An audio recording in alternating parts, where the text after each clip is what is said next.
Hey guys, and we are back for chapter 9 in Holes. So I am very excited. Let's get reading.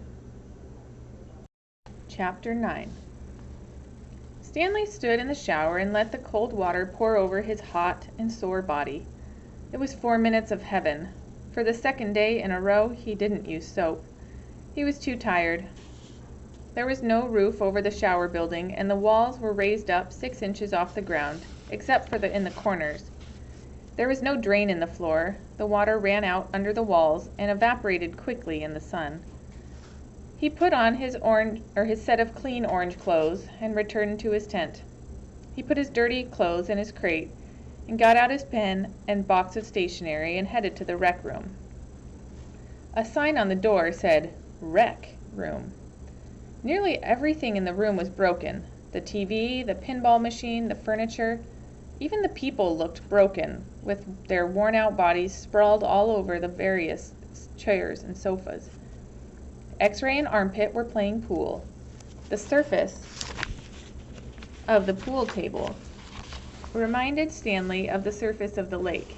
It was full of bumps and holes because so many people had carved their initials into the felt. There was a hole in the far wall, and an electric fan had been placed in front of it. Cheap air conditioning. At least the fan worked. As Stanley made his way across the room, he tripped over an outstretched leg. "Hey, watch it," said an orange lump on a chair. "You watch it," muttered Stanley, too tired to care. "What'd you say?" the lump demanded. "Nothin'," said Stanley. The lump rose. He was almost as big as Stanley, and a lot tougher. "You said something." He poked his fat finger in Stanley's neck. "What did you say?" A crowd quickly formed around them. "Hey, be cool," said X-Ray, and he put his hand on Stanley's shoulder. "You don't want to mess with the caveman," he warned. "The caveman's cool," said Armpit. "I'm not looking for trouble," Stanley said. "I'm just tired, that's all." The lump grunted. X-Ray and Armpit led Stanley over to a couch. Squid slid over to make room as Stanley sat down. "Did you see the caveman back there?" X-Ray asked. "The caveman's one tough dude," said Squid, and he lightly punched Stanley's arm. Stanley leaned back against the torn vinyl upholstery. Despite his shower, his body still radiated heat. "I wasn't trying to start anything," he said. The last thing he wanted to do after killing himself all day on the lake was to get in a fight with a boy called Caveman. He was glad X-Ray and Armpit had come to his rescue. "How'd you like your first hole?" asked Squid. Stanley groaned. The other boys laughed. "Well, the first hole's the hardest," said Stanley.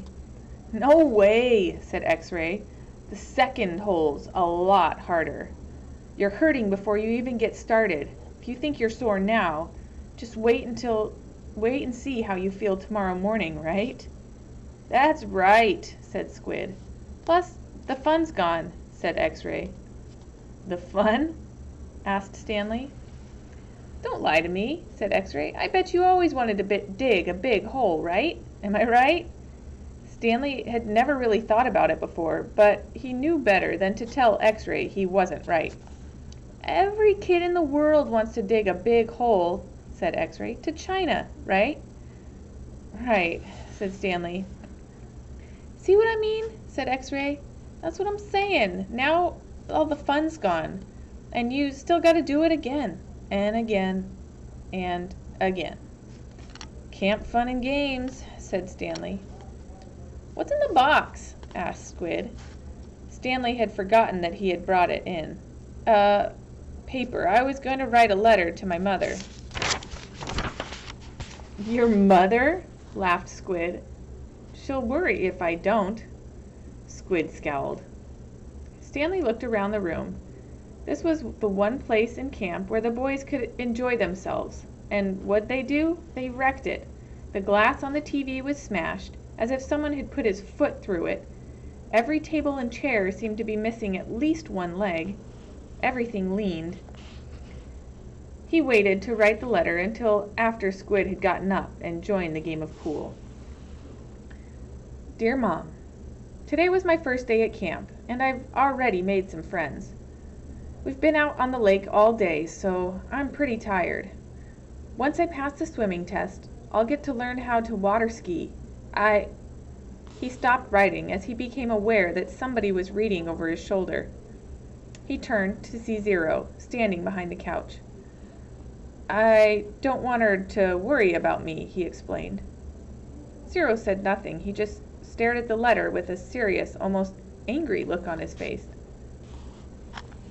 Stanley slipped it back into the stationery box.